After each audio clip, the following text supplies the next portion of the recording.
Welcome back to the Deep Dive. The show where we take the research, the articles, and the notes you send us, and we do the reading for you. We do. We pull out the most important nuggets of insight to give you that serious shortcut to being well-informed. And today, we're digging into a topic that affects, absolutely everyone. But it's one of those things that kind of flies under the radar. Yeah, it's the confidence that really starts with your smile.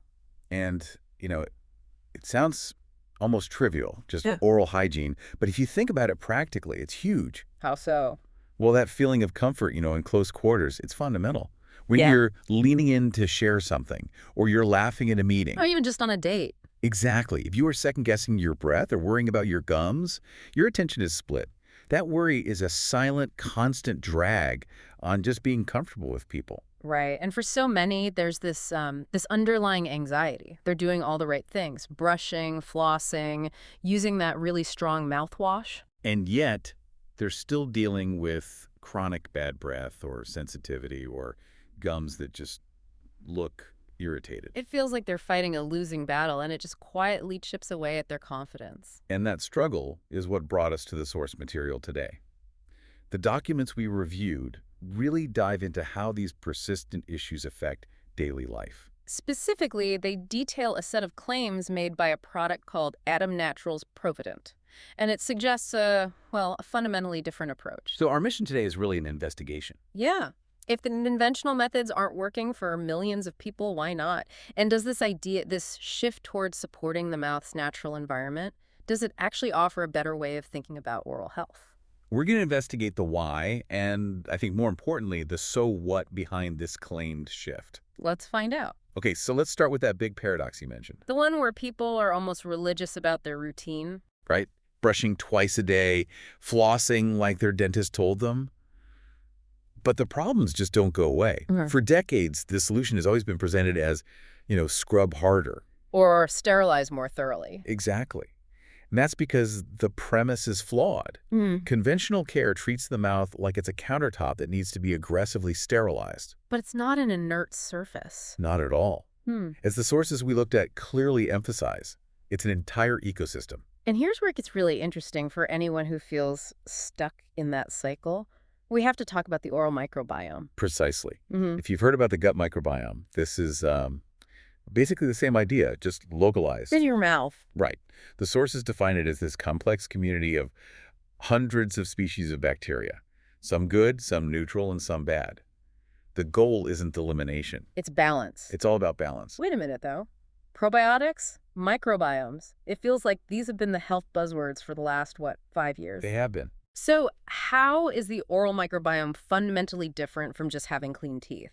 Is this just, fancy marketing language for rinsing and brushing? That is a great and I think a very fair skeptical question.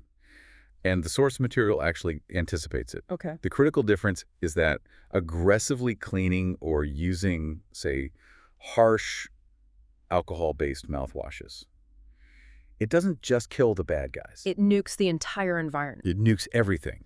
It disrupts that natural police force, the beneficial bacteria, which are crucial for keeping things in check. So the argument is that our conventional approach, which is so focused on sterilization, might actually be causing an ecological collapse in our mouths. That's the central argument presented in these documents. Right. When you constantly disrupt the environment, the beneficial bacteria, which are often a bit slower to grow back, get wiped out. And that leaves a vacuum. A biological vacuum, yes. Yeah. It allows the harmful bacteria, which are usually faster growing and more opportunistic, to just take over. They start producing those compounds that cause bad breath, they inflame the gums, and they speed up plaque. So it completely changes the perspective. The problem isn't necessarily that you missed a spot while brushing. No. It's that the tools we're all using might be undermining the mouth's own natural defenses. Like, imagine trying to keep a garden healthy by just pouring industrial-strength bleach on it twice a day. You'd kill the weeds for a bit. For a bit. Yeah. But you also kill the soil and all the healthy plants, making it the perfect, vulnerable environment for the toughest weeds to come roaring back. And when those harmful bacteria dominate, that's when you get those daily confidence-chipping problems. That's it. The mouth is essentially losing its ability to protect itself. Okay, so if conventional cleaning is what's causing this imbalance, what's the alternative?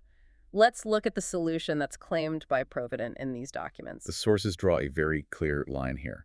Provident claims not to rely on those aggressive, quick-fix tactics. The focus is explicitly shifted. To supporting the oral environment naturally. Yes. But how does that actually work? If you're not aggressively sterilizing, what are you doing instead? The mechanism that's described is one of nurturing the ecosystem back to health. The claims state that the product is designed to support the beneficial bacteria. So you're feeding the good guys. You're feeding the good guys and providing the right nutrients to the whole environment. The goal isn't to kill the bad bacteria directly, but to create an environment where the good bacteria naturally crowd them out. So it's helping the mouth protect itself the way it was, designed to. Exactly. And the composition claims really support this. It talks about using specific probiotics and nutrient-rich ingredients to restore that balance, rather than just disrupting whatever state it's in. So if we go back to your garden analogy, We're not just weeding. you're enriching the soil. Right. We're enriching the soil, adding healthy flora, and supporting the roots so the whole ecosystem becomes resilient enough to manage intruders on its own. That makes this shift from, let's say, sterilization to balance incredibly clear. It does. Now, this is where the deep dive really comes alive, I think. It's in the social proof, the real-life stories included in the material. Yes, the testimonials. This is where that abstract idea of a microbiome connects directly to, moments of real social comfort. We need to dig into these stories. Because these narratives show that the transformation doesn't just happen in front of the bathroom mirror. It shows up in those high-stakes, everyday moments. Like being able to laugh without covering your mouth. Let's look at the first one. Okay, story number 1. This is a 42-year-old sales consultant. And his problem wasn't just physical, it was deeply professional. His job is all about close interaction. Constantly. And his chronic breath anxiety made him subconsciously keep his distance in meetings. He felt hesitant, less confident when he was trying to close a deal. And that's a massive barrier. When a physical issue dictates your professional posture, forcing you to literally step back when you should be leaning in. It compromises everything. It really does. It compromises your ability to connect and to perform. The reported results, then, detailed a change in that anxiety loop. He said his morning breath became noticeably milder and the freshness lasted longer. But the biggest outcome, it wasn't the odor itself. It was the behavioral shift. The anxiety just dropped dramatically. And the quote they highlighted is so powerful because it's emotional. It's not about the taste or the feeling. He said, "For the first time in years, I stopped overthinking every conversation." And that's the core of it. Removing that physical symptom restored his mental bandwidth. Yeah. He could just focus on his job, not on his insecurity. All right, let's move to story number 2. This is the longtime oral care user, aged 55. This person was meticulous. Doing everything right, supposedly. Brushing twice, flossing rigorously, the works, but still struggled with red, sensitive gums. And she had just resigned herself to the idea that this was part of aging. And that resignation is so common, it stops people from looking for the real cause because they assume they're already doing everything right. So the problem must just be Yeah, them or their age. exactly. But it sounds like her strict routine, focused on mechanical cleaning, might have been, ironically, making the imbalance worse. And the sources claim that within weeks of trying this different approach, her situation shifted.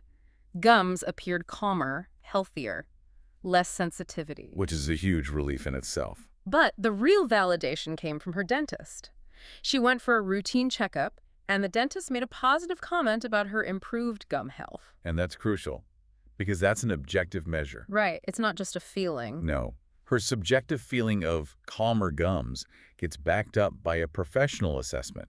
It suggests a real structural health improvement was happening, not just symptom management. Let's look at story number 3. This is the socially conscious user, age 29. For her, the issue was almost entirely in social settings. Yeah, deep self-consciousness about her breath and gums, so much so that she would actively cover her mouth when she laughed. Especially on dates or out with groups of friends. Imagine the mental energy that takes. Constantly self-monitoring in situations that are meant to be joyful and spontaneous. It's a huge social barrier. The reported results here are all about liberation.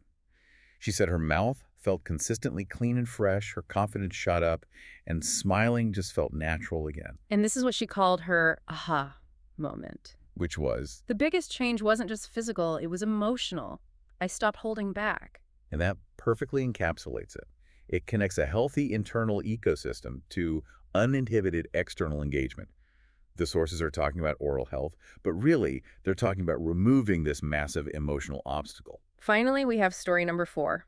The low-effort wellness seeker, age 61. This is a really important one. This person wasn't interested in some complicated multi-step routine, They just wanted something simple that fit into their life. which is vital for adherence. I mean, Sure. any solution that requires a total overhaul of your habits is probably going to fail, no matter how effective it is in theory. So the ease of use is a feature, not a footnote. Absolutely. The results were that it was simple to use, it didn't have that harsh taste or irritation you get from strong chemicals, and it provided a lasting freshness. Not just that short burst that fades after 20 minutes. Right.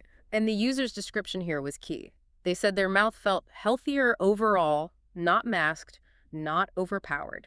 That distinction right there between masking a problem and achieving systemic health, that's the common thread tying all these stories together. It confirms the core claim. That nurturing the environment gives you different, more durable results than just aggressive disinfection. So let's put it all together. When you look across this diverse group of stories, from professional anxiety to just daily comfort, what are the most consistent patterns you see? Well, if we synthesize all these real-world experiences, you can see 4 repeatable outcomes pretty clearly. It shows how that claimed mechanism translated into noticeable changes. Okay, number 1. Fresher breath that genuinely lasts. This goes right to the heart of the problem the sales consultant faced. It suggests the source of the odor was actually addressed, not just covered up. Number 2. Healthier looking and calmer gums. This addresses the inflammation and sensitivity that the longtime user struggled with. It points to actual structural support for the tissue. Number 3. Improved comfort while brushing and eating. That's a huge, if sometimes quiet, improvement to your daily quality of life. And critically, number 4, a pervasive, noticeable boost in social confidence. Which ties back to the young woman who was finally free to laugh openly. It confirms that the physical change really does facilitate a massive social and emotional shift. It does. So what does this all imply about the future of oral care, at least according to these sources? The sources suggest a pretty fundamental change in philosophy is needed. The implication is that true oral health isn't achieved through aggression and sterilization, But through ecological support. through support and nurturing, using things like probiotics and nutrients to maintain the health of that oral microbiome. These stories provide evidence that when you successfully nurture the biology, the social confidence just follows. It's a natural consequence. It's a powerful conclusion that this transformation really hinges on balancing the tiniest ecosystem in your body. And that provides results that go way beyond just clean teeth or cosmetic fixes. It means that fresh breath and healthy gums become the sustainable norm, not the exception you're always fighting to achieve. Right. The source material consistently suggests that once your smile feels genuinely healthy, everything else feels a little easier. Because that critical point of interaction, your mouth, is no longer a source of self-doubt It's an investment in your peace of mind. and in your ability to just fully engage with the world. That emotional and social impact is really the big takeaway here. The transformation isn't just chemical, it's behavioral. So we'll leave you with a final thought to mull over. If the source material is correct, and the biggest change truly is emotional and social, then how fundamentally does balancing the smallest ecosystem in your body, that oral microbiome, impact your overall interaction with the world? Think about the cost of holding back in your own life, and whether nurturing a tiny community of bacteria could be the key to unlocking massive social gains. Something for you to ponder or explore on your own. That's it for this deep dive. We hope this investigation into oral health, the microbiome, and the claims we've discussed has given you some new, deeper insights. Until next time.